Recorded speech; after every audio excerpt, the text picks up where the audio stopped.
வணக்கம். இது பருதி ஊடகத்தேனும் மதிய நேர பிரதான செய்திகள். முதலில் தலைப்புச் செய்திகள். ஜாலில் டெலிகாம் ஊழியர் மீது வாள்வெட்டு, இளைஞர் கைது. பள்ளத்தில் விழுந்த வேனில் உயிருக்கு போராடிய குடும்பம், உயிரை பணியும் வைத்து காப்பாற்றிய சிறுவன். மத்திய கிழக்கில் நிலவும் நெருக்கடி, ஜனாதிபதி அனுர இன்று வெளியிட போகும் மிக முக்கிய அறிவிப்பு. நாட்டின் பல பகுதிகளில் 2 மின்நிலையங்கள் திடீர் மின்வெட்டு, அமைச்சர் வெளியிட்ட காரணம். எரிபொருள் மின்சார கட்டணங்களை உடனே குறைக்க வேண்டும் அரசாங்கம், எதிர்க்கட்சித் தலைவர் சஜித் கடும் அழுத்தம். ஜாலில் கிணறு ஒன்றில் இனம் தெரியாத நபரின் சடலம் மீட்பு. இஷாரா செவ்வந்தியின் பிறந்தநாள் கேக் விவகாரம் தொடரும் விசேட விசாரணை. ஜாழ் உள்ளிட்ட பகுதிகளில் இடியுடன் கூடிய மழை. இனி தொடர்வன விரிவான செய்திகள்.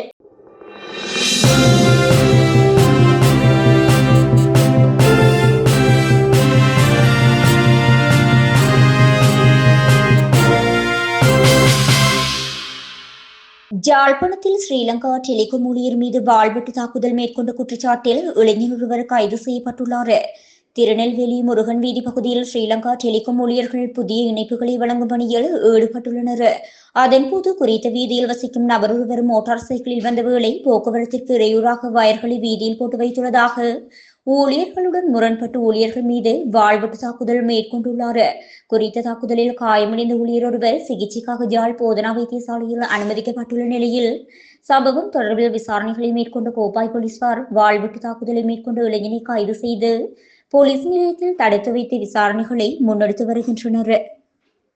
கெரண்டியல்ல பகுதியில் சுமார் 120 அடி பள்ளத்தில் வேன் விழுந்து விபத்துக்குள்ளான நிலையில் 12 வயது சிறுவன் தனது முழு குடும்பத்தையும் காப்பாற்றியுள்ளார். விபத்தில் காயமடைந்த தனது தாய், தந்தை மற்றும் சகோதரியை துணிச்சலுடன் செயற்பட்டு குறித்த சிறுவன் காப்பாற்றியுள்ளார். கொத்மலை பகுதியைச் சேர்ந்த காமினி திசாநாயக்க தேசிய பாடசாலையில் 6ஆம் தரத்தில் கல்வி பயிலும் ஹிரணிக சமரகோன் என்ற சிறுவனை இந்த துணிகர செயலை செய்துள்ளார். வெளிமடையிலிருந்து நுவரெலியார் ஊடாக தலவந்தனை நோக்கி ஒரே குடும்பத்தைச் சேர்ந்த தாய், தந்தை, மகள், மகன் மற்றும் உறவினர் ஒருவர் பயணித்து வேன் அதிகாலை 1 மணி அளவில் ரம்போடி கெரண்டியல்ல பகுதியில் வீதியை விட்டு விலகி குடை சாய்ந்துள்ளது. அடிக்கடி விபத்துகள் நிகழும் இப்பகுதியில் நள்ளிரவு நேரம் என்பதால் வேன் பள்ளத்தில் விழுந்ததை வீதியால் சென்றவர்கள் கவனிக்கவில்லை. விபத்தின் போது வேன் அசங்கியதில் சிறுவனின் பெற்றோர் மற்றும் சகோதரி உள்ளேயே சிக்கிக் கொண்டனர். எனினும் வேனிலிருந்து தூக்கி வீசப்பட்ட சிறுவன் ஹிரணிது தானும் காயமடைந்திருந்த போதிலும் நசுங்கிய வேனில் உயிருக்கு போராடி கொண்டிருந்த தனது பெற்றோரிடம் கவலைப்பட வேண்டாம், நான் உங்களை எப்படியாவது காப்பாற்றுகிறேன் என தைரியம் வழங்கியுள்ளார். பின்னர் தூக்கி வீசப்பட்டிருந்த மற்ற நபரையும் அழைத்துக் கொண்டு கடுமையான இருளில் கடும் சிரமத்திற்கு மத்தியில் மரங்களையும் கற்களையும் பற்றி கொண்டு தவழ்ந்து வீதிக்கு வந்துள்ளார். சுமார் 120 அடி பள்ளத்தாக்கிலிருந்து வீதிக்கு வந்த சிறுவன் அந்த நேரத்தில் வீதியால் சென்ற வாகனங்களை நிறுத்த முயற்சித்துள்ளார். எனினும் பல வாகனங்கள் நிறுத்தாமல் சென்றுள்ளதாக தெரிவிக்கப்பட்டுள்ளது. இறுதியாக அந்த வீதியால் வந்த ஒரு சிறிய ரக லொரி நிறுத்தப்பட்டது. அந்த லொரியில் இருந்தவர்களிடம் விபத்து குறித்து சிறுவன் விவரித்ததை அடுத்து அவர்கள் உடனடியாக கொத்மலை போலீசாருக்கும் வைத்தியசாலைக்கும் தகவல் வழங்கினர். அத்துடன் மக்களின் உதவியுடன் பள்ளத்தில் சிக்கியிருந்தவர்களை மீட்டு வைத்தியசாலையில் அனுமதிப்பதற்கும் குறித்து அந்த லொரி சாரதி மற்றும் உதவியாளர்கள் பெரும் ஒத்துழைப்பு வழங்கியுள்ளனர். மத்திய கிழக்கு யுத்த நெருக்கடி காரணமாக பாதிக்கப்பட்டுள்ள மக்களுக்காக விசேட பொருளாதார நிவாரணப் பொதியொன்றை வழங்குவதற்கு அமைச்சரவை அங்கீகாரம் வழங்கியுள்ளது என சபையின் முதல்வரும் அமைச்சருமான பிமல் ரத்நாயக்க தெரிவித்துள்ளார். இதுகுறித்த விவரங்களை இன்றைய தினம் நண்பகல் 12 மணிக்கு ஜனாதிபதி அனுரகுமார திசாநாயக்க நாடாளுமன்றத்தில் உத்தியோகபூர்வமாக அறிவிப்பார் என்றும் அவர் தெரிவித்துள்ளார்.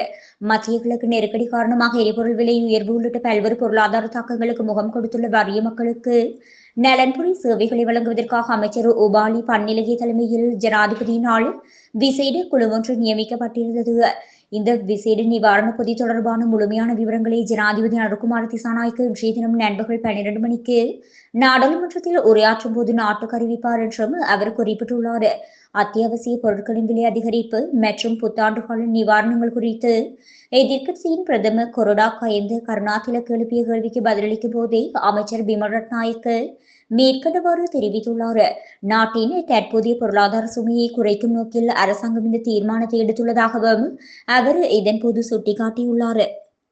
இலங்கையில் தற்போது திட்டமிட்ட மின்வெட்டு எதுவும் நடைமுறைப்படுத்தப்படவில்லை. மின்சார விநியோக கட்டமைப்பில் ஏற்படும் திடீர் தொழில்நுட்ப கோளாறுகளை அவ்வப்போது ஏற்படும் மின் துண்டிப்புகளுக்கு காரணமாகும் என்று எரிசக்தி அமைச்சர் குமார ஜாயக்கொடி தெரிவித்துள்ளார். கொழும்பு மற்றும் நாட்டின் ஏனைய பகுதிகளில் அண்மை காலமாக 2 மணித்தியாலங்கள் வரை திடீர் மின்வெட்டு ஏற்படுவதாக ஐக்கிய மக்கள் சக்தியின் நாடாளுமன்ற உறுப்பினர் முஜிபுர் ரஹ்மான் சபையில் கேள்வி எழுப்பியிருந்தார். இதன்போது மக்களிடம் அறிவிக்காமல் இவ்வாறு மின்வெட்டை மேற்கொள்வது ஏன் என அவர் வினவினார். இதற்கு பதிலளித்த அமைச்சர் குமார ஜெயக்கொடி, தற்போது நிலவும் மின் துண்டிப்புகள் திட்டமிட்டவை அல்ல, மின் விநியோக கட்டமைப்பில் அவ்வப்போது ஏற்படும் சில இடையூறுகள் புதிய விடயமல்ல. இவ்வாறான சந்தர்ப்பங்களில் ஏற்படும் மின் துண்டிப்புகளை உடனடியாக சீர் செய்வதற்கு நடவடிக்கைகள் எடுக்கப்படுகின்றன. அரசாங்கம் திட்டமிட்ட மின்வெட்டை செய்ய வேண்டிய தேவை ஏற்பட்டால் அது குறித்த அறிவித்தல் முன்கூட்டிய பொதுமக்களுக்கு வழங்கப்படும். தற்போதைய நிலையில் அவ்வாறான தீர்மானம் எதுவும் எடுக்கப்படவில்லை. மின்துறையை வலுப்படுத்துவதற்கும் இவ்வாறான திடீர் மின் துண்டிப்புகளை குறைப்பதற்கும் தேவையான நவீன தொழில்நுட்ப மாற்றங்கள், புனரமைப்பு பணிகள் தொடர்ந்து முன்னெடுக்கப்பட்டு வருகின்றன என்றும் எரிசக்தி அமைச்சர் குமார ஜெயக்கொடி சபையில் மேலும் சுட்டிக்காட்டினார். அதிவேகமாக அதிகரிக்கப்பட்டுள்ள எரிபொருள், எரிவாயு மற்றும் மின் கட்டணங்களை உடனடியாக குறைத்து மக்களுக்கு விசேட பொருளாதார நிவாரண பொதியொன்றை அரசாங்கம் வழங்க வேண்டும் என எதிர்க்கட்சி தலைவர் சஜித் பிரேமதாச கோரிக்கை விடுத்துள்ளார். இதுகுறித்து அவர் வெளியிட்டுள்ள விசேட காணொலியில் மேலும் திடீர் விலையேற்றங்கள் காரணமாக மில்லியன் கணக்கான மக்கள் சொல்லனா துயரங்களை உள்ளாக்கியுள்ளனர். சாதாரண குடிமக்களின் கஷ்டங்களை அரசாங்கம் புரிந்து கொள்ள தவறிவிட்டது. எரிவாயு விநியோகத்தில் நிலவும் நிச்சயமற்ற தன்மையும் தொடர்ச்சியான விலையேற்றமும் மக்களை பெரும் பாதிப்புக்குள்ளாக்கியுள்ளது. மத்திய கிழக்கு யுத்தம் மற்றும் ஹோர்முஸ் நீரிணை மூடப்படக்கூடிய அபாயம் காரணமாக உலகளாவிய எரிபொருள் விநியோகத்தில் பாதிப்புகள் ஏற்படும் என தாம் நாடாளுமன்றத்தில் சுட்டிக்காட்டியிருந்தோம். ஆஸ்திரேலியா, நியூசிலாந்து, ஐக்கிய ராச்சியம், தென்கொரியா, இந்தியா, பாகிஸ்தான், பங்களாதேஷ், மலேசியா மற்றும் எகிப்து போன்ற நாடுகள் உலகளாவிய நெருக்கடிகளுக்கு மத்தியில் தமது மக்களுக்கு பல்வேறு நிவாரணங்களை வழங்கி வருகின்றன. அரசாங்கத்தின் திரைசேரியில் மேலதிக நிதி இருப்பதாகவும் சர்வதேச நாணய நிதியம் நாட்டின் வருமானம் அதிகரித்துள்ளதை ஏற்றுக்கொண்டுள்ளதாகவும் தகவல்கள் தெரிவிக்கின்றன. மேலும் நிவாரண பொதியொன்றை நாடாளுமன்றத்தில் சமர்ப்பித்தால் அதற்கு எதிர்க்கட்சி முழுமையான ஆதரவு வழங்கும்.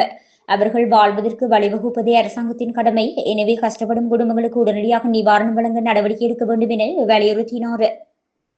யாழ்ப்பாணம் மருதனார்மடம் பகுதியில் உள்ள கிணறு ஒன்றில் இனம் தெரியாத நபர் ஒருவரின் சடலம் அவதானிக்கப்பட்டுள்ளது. மருதனார்மடம் பகுதியில் உள்ள தனியார் பண்ணை வளாகத்தில் உள்ள கிணற்றிலேயே நேற்றைய தினம் காலை குறித்த சடலம் அவதானிக்கப்பட்டது. அத்துடன் குறித்த நபரின் மோட்டார் சைக்கிளும் கிணற்று அருகாமையில் நிறுத்தி வைக்கப்பட்டுள்ளது. மேலும் உயிரிழந்தவர் அடையாளம் காணப்படாத நிலையில் சடலத்தை அடையாளம் காணுமாறு காவல்துறையினர் கோரிக்கை விடுத்துள்ளமை குறிப்பிடத்தக்கது. திட்டமிட்ட குற்றக்குழு உறுப்பினரான கனிமுல்ல சஞ்சீவ சுட்டுக் கொல்லப்பட்ட சம்பவம் தொடர்பில் கைது செய்யப்பட்ட தடுப்பு காவலில் வைக்கப்பட்டுள்ள இஷாரா சிவந்திக்கு வழங்கப்பட்ட பிறந்தநாள் கேக் தொடர்பில் விசேட விசாரணைகள் ஆரம்பிக்கப்பட்டுள்ளன. இதுகுறித்து மேலும் தெரிய வருகையில், கனிமுல்ல சஞ்சீவ கொலை வழக்கின் 15வது சந்தேக நபராக பெயரிடப்பட்டுள்ள இஷாரா சிவந்தி கொழும்பு குற்றத்தடுப்பு பிரிவினரால் தடுத்து வைத்து விசாரணைக்கு உட்படுத்தப்பட்டு வருகின்றார். கடந்த மார்ச் 29ஆம் தேதி இவரது பிறந்தநாளை முன்னிட்டு கொழும்பு குற்றத்தடுப்பு பிரிவுக்கு கேக் ஒன்று கிடைத்த நிலையில் குறித்த கேக்கில் ஏதேனும் விஷ ரசாயனங்கள் அல்லது போதைப்பொருள் கலக்கப்பட்டிருக்கலாம் என காவல்துறை சந்தேகம் வெளியிட்டுள்ளது. இதனையடுத்து இது தொடர்பில் முழுமையான விசாரணைகளை ஆரம்பித்துள்ளதாக தெரிவித்த போலீசார் குறித்த கேக்கை அரசு ரசாயன பகுப்பாய்வாளரிடம் ஒப்படைத்து அறிக்கை பெறுவதற்கு நீதிமன்றத்திடம் அனுமதி கோரினார். முதலில் 90 நாட்கள் தடுப்பு காவலில் வைத்து விசாரணைக்கு உட்படுத்தப்பட்ட சந்தேக நபரான இஷாரா சிவந்தியை தற்போது மேலும் 90 நாட்கள் தடுத்து வைத்து விசாரிக்க நீதிமன்றம் அனுமதி வழங்கியது. இவருடன் தொடர்புடைய விசாரணைகளை விரைவுபடுத்த இவரை நீதிமன்றத்தில் முன்னிலைப்படுத்துமாறு கொழும்பு பிரதம நீதவான் கடந்த வாரம் காவல்துறைக்கு உத்தரவிட்டிருந்தார். நாட்டின் சில பகுதிகளில் பிற்பகல் 1 மணிக்கு பின்னர் மழை அல்லது இடியுடன் கூடிய மழை பெய்யக்கூடும் என வளிமண்டலவியல் திணைக்களம் அறிவித்துள்ளது. ஹம்பாந்தோட்டை மற்றும் அம்பாறை மாவட்டங்களில் காலை வேளையிலும் மழை பெய்யக்கூடும் என அந்த திணைக்களம் அறிவித்திருந்தது. வடக்கு, வடமத்திய மற்றும் சப்ரகமு, ஊவ, தென் மாகாணங்களில் பிற்பகல் 1 மணிக்கு பின்னர் ஆங்காங்கே மழையோ அல்லது இடியுடன் கூடிய மழையோ பெய்யக்கூடும். மத்திய சப்ரகமு மற்றும் ஊவா மாகாணங்களிலும் அம்பாறை மற்றும் புலனறுவை மாவட்டங்களிலும் சில இடங்களில் அதிகாலை வேளையில் பனிமூட்டம் நிலவக்கூடும். அவற்றினால் ஏற்படக்கூடிய பாதிப்புகளை குறைத்துக் கொள்ள தேவையான முன்னெச்சரிக்கை நடவடிக்கைகளை எடுக்குமாறு வளிமண்டலவியல் திணைக்களம் பொதுமக்களை அறிவுறுத்தியுள்ளது.